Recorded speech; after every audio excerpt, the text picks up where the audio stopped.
अस्सलाम वालेकुम जी। ਅੱਜ ਇੱਕ ਮੈਂ ਗੱਲ ਕਰਨੀ ਆ, ਤੁਸੀਂ ਉਸ ਗੱਲ ਦਾ ਮੌਜ਼ਨਾ ਕਰਨਾ ਵਾ ਕਿ ਮੈਂ ਠੀਕ ਕਹਿੰਦਾ ਪਿਆ ਵਾਂ ਕਿ ਮੈਂ ਗਲਤ ਕਹਿ ਰਿਹਾ। ਤੁਸੀਂ ਗੱਲ ਦਾ ਇਨਸਾਫ ਕਰਨਾ ਵਾ ਵੀ ਗੱਲ ਠੀਕ ਹੈ ਗਲਤ ਆ। ਗੱਲ ਇਹ ਆ ਵੀ ਦੁਨੀਆਦਾਰੀ ਦੇ ਮਾਮਲਾਤ ਚੱਲਦੇ ਪਏ ਆ। ਜਿਹੜੇ ਬੰਦੇ ਕੰਮ ਕਰਦੇ ਆ ਆਪਣਾ ਸਾਥੀ, ਕੋਈ ਜੌਬ ਕਰਦਾ ਵਾ ਜਾਂ ਕੋਈ ਹੋਰ ਕੋਈ ਸਰਕਾਰੀ ਕੰਮ ਕਰਦਾ ਵਾ ਨਾ, ਉਹਨਾਂ ਦੀਆਂ ਤਨਖਾਹਾਂ ਬਹੁਤ ਜ਼ਿਆਦਾ ਵਾ ਉਹਨਾਂ ਦੇ ਕੰਮ ਦੇ ਲਿਹਾਜ਼ ਨਾਲ। ਕੋਈ ਬਿਜ਼ਨਸਮੈਨ ਕਰਦਾ ਪਿਆ ਵਾ, ਕੋਈ ਕੰਮ ਕਰਦਾ ਪਿਆ ਵਾ, ਉਹਨਾਂ ਦੀਆਂ ਤਨਖਾਹਾਂ ਬਹੁਤ ਜ਼ਿਆਦਾ ਵਾ। ਕੋਈ ਕ੍ਰਿਕਟ ਖੇਡਦਾ ਵਾ ਅਤੇ ਜਿਸ ਟਾਈਮ ਉਹ ਰਿਟਾਇਰ ਹੁੰਦਾ ਵਾ ਨਾ ਜੀ, ਅਤੇ ਉਹਨਾਂ ਨੂੰ ਬੋਨਸ ਬਹੁਤ ਮਿਲਦਾ, ਯਾਨੀ ਕਿ ਉਹਨਾਂ ਨੂੰ ਪੈਸੇ ਬਹੁਤ ਮਿਲਦੇ ਆ। ਅਤੇ ਬਾਅਦ 'ਚ ਉਹਨੇ ਫਿਰ ਕੋਚ ਵੀ ਰੱਖ ਲੈਂਦੇ ਆ, ਫਿਰ ਉੱਥੇ ਵੀ ਉਹ 35-35 ਲੱਖ ਰੁਪਈਆ ਤਨਖਾਹ ਲੈਂਦਾ ਵਾ। ਤੁਸੀਂ ਸਮਝ ਗਏ ਹੋਣੇ ਮੈਂ ਕਿਹਨੂੰ ਕਹਿ ਰਿਹਾ। ਇੱਥੇ ਮੇਰੀ ਗੱਲ ਕਰਨ ਦਾ ਮਕਸਦ ਇਹ ਹੈ ਵੀ ਇੱਕ ਇਮਾਮ ਮਸਜਿਦ, ਇੱਕ ਮੌਲਵੀ, ਇੱਕ ਉਲਮਾ ਮਸਜਿਦ 'ਤੇ ਨਮਾਜ਼ ਪੜ੍ਹਾਉਂਦਾ ਵਾ ਜਾਂ ਫਿਰ ਬੱਚਿਆਂ ਨੂੰ ਪੜ੍ਹਾਉਂਦਾ, ਉਹਦੀ ਤਨਖਾਹ, ਉਹਦਾ ਮੁਆਵਜ਼ਾ ਬਹੁਤ ਘੱਟ ਹੁੰਦਾ ਵਾ। ਇੱਕ ਮਹੀਨੇ 'ਚ ਮਸੇ ਮਸੇ ਉਹਨੂੰ ਕੋਈ 9,000 ਮਿਲਦਾ ਵਾ ਤਨਖਾਹ ਦਾ। ਉਹਦੇ ਵਿੱਚ ਹੀ ਉਹਨੇ ਬੱਚਿਆਂ ਨੂੰ ਆਪਣੀ ਰੋਟੀ ਪਾਣੀ ਖਵਾਉਣੀ ਹੁੰਦੀ ਆ। ਉਸ ਤੋਂ ਬਾਅਦ ਉਹਨੇ ਬਿਜਲੀ ਦਾ ਬਿੱਲ, ਘਰ ਦਾ ਕਿਰਾਇਆ, ਇਹ ਸਾਰਾ ਕੁਛ ਉਹਨੇ ਕਰਨਾ ਹੁੰਦਾ, ਅਤੇ 9,000 ਵਿੱਚ ਇਹ ਮੁਮਕਿਨ ਨਹੀਂ ਹੈ। ਤੋ ਮੇਰੀ ਦਰਖਾਸਤ ਇਹ ਵੀ ਇੱਕ ਦੁਨੀਆਦਾਰ ਬੰਦੇ ਨੂੰ ਆਪਾਂ ਇੰਨੇ ਪੈਸੇ ਦੇ ਰਹੇ ਹਾਂ ਵੀ ਜਿਹੜੇ ਬੇਸੂਦ ਆ। ਇੱਕ ਦੁਨੀਆ ਦਾ ਮਜ਼ਾ ਵਾ। ਜਿਸ ਟਾਈਮ ਇਨਸਾਨ ਨੇ ਮਰ ਜਾਣਾ ਵਾ, ਉਹ ਬਿਲਕੁਲ ਖ਼ਤਮ ਹੋ ਜਾਣਾ। ਅਤੇ ਇੱਕ ਮੌਲਵੀ, ਇੱਕ ਉਲਮਾ ਵਿਚਾਰਾ, ਉਹ ਆਪਣੀ ਸਾਰੀ ਜ਼ਿੰਦਗੀ ਲਾਉਂਦਾ ਇੱਕ ਕੰਮ 'ਤੇ, ਅਤੇ ਉਹਨੂੰ ਕੋਈ ਵਿਚਾਰੇ ਨੂੰ ਮਸੇ 9,000 ਮਿਲਦਾ। ਆਪਾਂ ਨੂੰ ਇਹ ਚਾਹੀਦਾ ਵਾ ਕਿ ਜਿਹੜਾ ਇਮਾਮ ਮਸਜਿਦ ਆ, ਉਹਦੀ ਤਨਖਾਹ ਵੀ 40-50 ਹਜ਼ਾਰ ਰੁਪਏ ਹੋਵੇ, ਤਾਂ ਕਿ ਵਿਚਾਰਾ ਉਹ ਆਪਣੇ ਜ਼ਿੰਦਗੀ ਦੇ ਮਾਮਲਾਤ ਅੱਛੇ ਗੁਜ਼ਾਰ ਸਕੇ। ਜਿਹੜੇ ਕਾਰੀ ਸਾਹਿਬ ਘਰ ਪੜ੍ਹਾਉਂਦੇ ਆ, ਆਪਾਂ ਨੂੰ ਚਾਹੀਦਾ ਵਾ ਉਹਨਾਂ ਵੀ ਆਪਾਂ ਚੰਗਾ ਮੁਆਵਜ਼ਾ ਦਈਏ, ਨਾ ਕਿ ਉਹਨੂੰ ਆਪਾਂ ਮਹੀਨੇ ਬਾਅਦ 1,000 ਪੜਾ ਦਈਏ ਵੀ ਲੈ ਜਾ। ਉਹ ਵਿਚਾਰੇ ਕੀ ਕਰੂਗਾ 1,000 ਰੁਪਏ ਦਾ? ਯਾਰ ਇੰਨੀ ਮਹਿੰਗਾਈ ਆ, ਪਾਕਿਸਤਾਨ ਦਾ ਹਾਲ ਬੁਰਾ ਵਾ, ਕੋਈ ਸਮਝ ਲੱਗਦੀ ਵੀ ਹੈਗੀ। ਸਾਰੇ ਰੁਲਦੇ ਫਿਰਦੇ ਵਿਚਾਰੇ। 1,000 ਰੁਪਏ ਦਾ ਕੀ ਬਣਨਾ ਵਾ ਯਾਰ? 1,000 ਰੁਪਏ ਦਾ ਹੌਸਲਾ ਕੀ ਉਹ ਵੀ ਨਹੀਂ ਆਉਂਦਾ ਹੈ ਇਕੱਲਾ ਵੀ ਉਹ ਲੈ ਲਵੇ। ਅਤੇ ਮੇਰੀ ਦਰਖਾਸਤ ਇਹ ਆ ਵੀ ਉਲਮਾ ਦਾ, ਕਾਰੀ ਸਾਹਿਬਾਂ ਦਾ, ਜਿਹੜੇ ਛੋਟੇ ਬੋਟ ਬੜੇ ਹੈਗੀਆਂ ਮਸਜਿਦ 'ਚ ਇਮਾਮ, ਉਹਨਾਂ ਦਾ ਖਿਆਲ ਰੱਖੋ, ਉਹਨਾਂ ਦੀ ਤਨਖਾਹ ਦਾ ਖਿਆਲ ਰੱਖੋ, ਉਹਨਾਂ ਦਾ ਖਿਆਲ ਰੱਖੋ, ਉਹਨਾਂ ਜੁੱਤੇ ਕੱਪੜੇ ਦਾ ਖਿਆਲ ਰੱਖੋ। ਹਾਂ, ਇੱਕ ਹੋਰ ਗੱਲ ਵੀ ਆ, ਇੱਕ ਮੌਲਵੀ ਆ, ਉਹ ਮਸਜਿਦ 'ਤੇ ਕੋਈ ਨਹੀਂ ਆਇਆ ਹੈਗਾ ਨਮਾਜ਼ ਪੜ੍ਹਨ ਵਾਸਤੇ, ਤੁਸੀਂ ਉਹਦੇ ਮਗਰ ਲੱਗ ਜਾਣਾ ਵਾ ਬਈ ਤੂੰ ਨਹੀਂ ਆਇਆ ਹੈਗਾ ਯਾਰ, ਤੂੰ ਨਮਾਜ਼ ਨਹੀਂ ਪੜ੍ਹਾਈ ਆ ਕੇ। ਇਹ ਕਿਹੜੀ ਗੱਲ ਆ ਯਾਰ? ਚਲੋ ਬੰਦੇ ਨੂੰ ਕੋਈ ਮਜਬੂਰ ਬਣਿਆ ਨਹੀਂ ਬੰਦਾ ਆਉਂਦਾ ਹੈਗਾ ਯਾਰ, ਮਗਰ ਲੱਗ ਜਾਣਾ ਜੀ ਤੂੰ ਆਇਆ ਨਹੀਂ ਹੈਗਾ। ਕੋਈ ਹੋਰ ਬੰਦਾ ਛੁੱਟੀ ਕਰ ਲਵੇ, ਕੋਈ ਗੱਲ ਨਹੀਂ, ਖੈਰ ਆ, ਠੀਕ ਆ ਬਈ। ਕੀ ਆ ਜੀ? ਅੱਛਾ ਜੀ, ਤਨਖਾਹ ਦਾ ਮਾਮਲਾ ਜੀ, ਇਹ ਕਾਰੀ ਆ ਜੀ, ਇਹ ਤਾਂ ਖੈਰ ਆ। ਕੋਈ ਹੋਰ ਆ ਜਾਵੇ ਜੀ, ਨਹੀਂ ਜੀ ਇਹ ਤਾਂ ਵੱਡਾ ਬੰਦਾ, ਉੱਚਾ ਬੰਦਾ, ਇਹਨੂੰ ਤਨਖਾਹ ਜ਼ਿਆਦਾ ਬਣਦੀ ਹੈ ਯਾਰ। ਇਹ ਕਿਹੜੀ ਗੱਲ ਆ? ਇਨਸਾਫ ਕਰੋ ਮੇਰੀ ਬਈ, ਅਤੇ ਇਮਾਮ ਮਸਜਿਦਾਂ ਦਾ ਖਿਆਲ ਰੱਖੋ, ਉਹਦੀ ਤਨਖਾਹ ਦਾ ਖਿਆਲ ਰੱਖੋ। ਮੇਰੀ ਬੇਨਤੀ ਹੈ, ਮੇਰੀ ਦਰਖਾਸਤ ਆ, ਠੀਕ ਹੈ ਨਾ। ਆਖਰਤ ਦੀ ਇਹ ਕੁੰਜੀ ਆ। ਆਪਣੇ ਦੀਨ ਸਿਖਾਉਂਦੇ ਆ, ਆਪਣੀ ਹਿਫਾਜ਼ਤ ਕਰਦੇ ਆ, ਆਪਣਾ ਖਿਆਲ ਰੱਖਦੇ ਆ, ਆਪਣੇ ਵਾਸਤੇ ਸਾਰੀ ਉਮਰ ਲਾ ਦਿੰਦੇ ਆ, ਅਤੇ ਆਪਣਾ ਵੀ ਹੱਕ ਬਣਦਾ ਵਾ ਕਿ ਆਪਾਂ ਵੀ ਇਹਨਾਂ ਦਾ ਖਿਆਲ ਰੱਖੀਏ। ਸਰ ਜੀ, ਮੈਂ ਗੱਲ ਕੀਤੀ ਹੈ ਜੀ ਤੁਹਾਡੇ ਬਾਰੇ ਜੀ, ਕਾਰੀ ਸਾਹਿਬ ਬਾਰੇ ਜੀ, ਜੋ ਵੀ ਗੱਲ ਕੀਤੀ ਹੈ ਜੀ, ਤੁਹਾਡੇ ਇਸ ਬਾਰੇ ਕੀ ਖਿਆਲ ਹੈ ਜੀ? बिस्मिल्लाहिर्रहमानिर्रहीम। माशाल्लाह मेर एहसन नवाज फतियाना साहिब रहम शाह वाले बड़े मशहूर हैं। इन्होंने गल की है, एक बात सुनी है और माशाल्लाह बहुत अच्छी लगी है। अल्लाह ताला ने कुरान पाक के अंदर उलमाए कराम का एक मुकाम बहुत रखा है और इतना जिक्र फरमाया गया है, हदीस पाक है, अल उलमा वरासतुल अंबिया।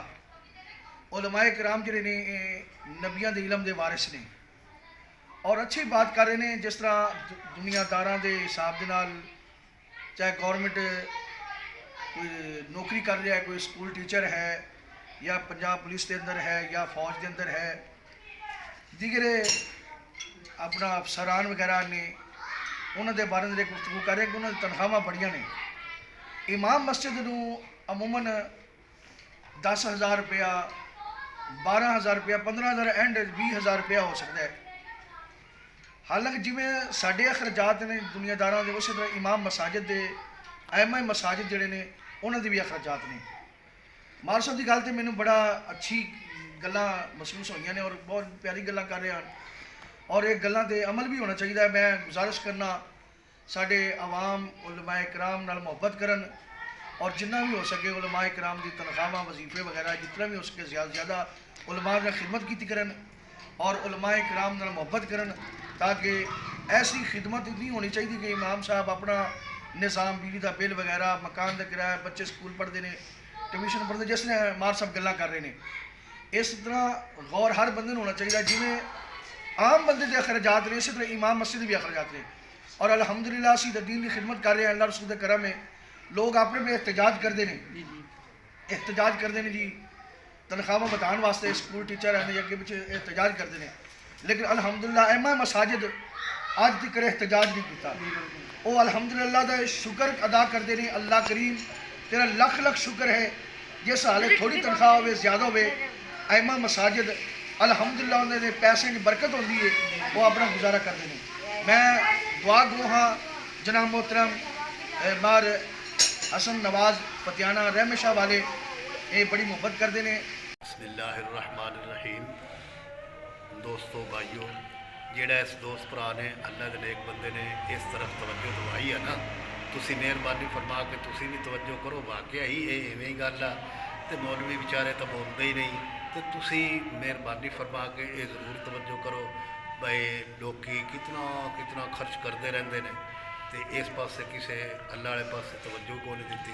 ਮਿਹਰਬਾਨੀ ਫਰਮਾ ਕੇ ਤੇ ਤਵੱਜੋ ਜ਼ਰੂਰ ਕਰੋ। 8-9 ਹਜ਼ਾਰ ਨਾਲ ਕੀ ਬਣਦਾ ਇਹ 10 ਹਜ਼ਾਰ ਨਾਲ ਤੇ ਹੁਣ ਮਾੜੇ ਤੋਂ ਮਾੜਾ ਬੰਦਾ ਵੀ 32-30 ਹਜ਼ਾਰ 35 ਲੈ ਰਿਹਾ ਤੇ ਗਰੀਬ ਇਹੀ ਇਕੱਲਾ ਇੱਕ ਹੈ ਤੇ ਜਿਹੜਾ ਚੌਕੀਦਾਰ ਆ ਉਹ ਵੀ 25-30 ਹਜ਼ਾਰ 40 ਲੈ ਰਿਹਾ ਅਸੀਂ ਉਸ ਤੋਂ ਵੀ ਥੱਲੇ ਆ।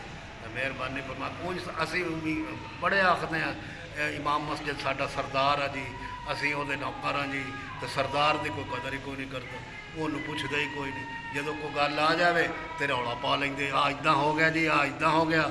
ਰੋਬ ਰੱਖਣ ਤੇ ਬੜੇ ਤੇ ਚਾਹ ਪੁੱਛਣ ਨੂੰ ਕੋਈ ਵੀ ਨਹੀਂ ਰੋਟੀ ਪੁੱਛਣ ਨੂੰ ਕੋਈ ਵੀ ਨਹੀਂ। ਅੱਲਾ ਦੇ ਨੇਕ ਬੰਦਿਓ ਇਹ ਬੜਾ ਧਿਆਨ ਕਰੋ ਮਿਹਰਬਾਨੀ ਤੁਹਾਡੀ ਹੈ ਹੀ ਅਸੀਂ ਗੁਜ਼ਾਰਿਸ਼ ਕਰਨੀ ਸੀ। ਵਮਾ ਲੈਨਾ ਇल्लल बलागुल मुबीन। जी नहीं भाई जो गल की थोड़ा की ख्याल इस बारे औज़ बिल्लाहि मिनश शैतानिर रजीम बिस्मिल्लाहिर रहमानिर रहीम। सानू भाई होरां दी गल सुन के बड़ी खुशी हुई है ते सानू इस ते गौर व फिक्र करनी चाहिए है। साडी माशाअल्लाह हुकूमत की तरफों में असी ऐलान करने हुकूमत वालियां नूं भी कहने भी साडी माशाअल्लाह 10,000 वजीफा है ते 10,000 दे विच साडा मकान का किराया भी असी देना हुंदा है बिजली का बिल भी है काफ़ी अखराजात ने साडे बीमार भी बंदा हो जाता है वो भी दवाई शवाई सारा असी उस 10,000 के इंतजाम असी करना होंदा है तो सानू हुकूमत की तरफ भी चाहिए असी हुकूमत वाले भी कहने भी साडे ते इस गल ते गौर फिक्र की जाए तो साडे ये आवाज़ सुनी जाए। सानू बड़ी मेहरबानी उसी इस भाई की शुक्रिया साड़ी ये आवाज़ हुकूमत तक पहुँचाई जाए। ਜਿਹੜੀਆਂ ਗੱਲਾਂ ਕੀਤੀਆਂ ਨੇ ਹਕੂਮਤ ਨੂੰ ਦਰਖਾਸਤ ਹੈ ਕਿ ਵੀਡੀਓ ਵਿੱਚ ਜਿਹੜੀਆਂ ਗੱਲਾਂ ਕੀਤੀਆਂ ਨੇ ਇਸ ਦੇ ਉੱਤੇ ਅਮਲ ਕਰੋ ਔਰ ਸਾਡੇ ਬਾਰੇ ਸੋਚੋ ਬਰਾਏ ਮਿਹਰਬਾਨੀ। ਤੇ ਬਸ ਜੀ ਮੇਰੀ ਇਹ ਬੇਨਤੀ ਹੈ ਜੀ ਮਿਹਰਬਾਨੀ ਕਰਕੇ ਮੰਨ ਜਾਓ ਤੇ ਇਹਨਾਂ ਦੇ ਖਰਾਜਾਤ ਠੀਕ ਕਰੋ। ਜਿੰਨੇ ਵੀ ਮਸਜਿਦ ਹੈਗੇ ਨਾ ਇੰਤਜ਼ਾਮੀਆਂ ਹੁੰਦੀਆਂ ਜਿਹਨਾਂ ਕੋਲ ਸਾਰਾ ਹੁੰਦਾ ਵਾ ਮਾਮਲਾਤ ਉਹ ਇਸ ਚੀਜ਼ 'ਤੇ ਗੌਰ ਕਰਨ ਤੇ ਇਮਾਮ ਮਸਜਿਦ ਦਾ ਖਿਆਲ ਰੱਖਣ। ਬਹੁਤ ਸ਼ੁਕਰੀਆ ਜੀ ਬਹੁਤ ਮਿਹਰਬਾਨੀ। अस्सलाम वालेकुम।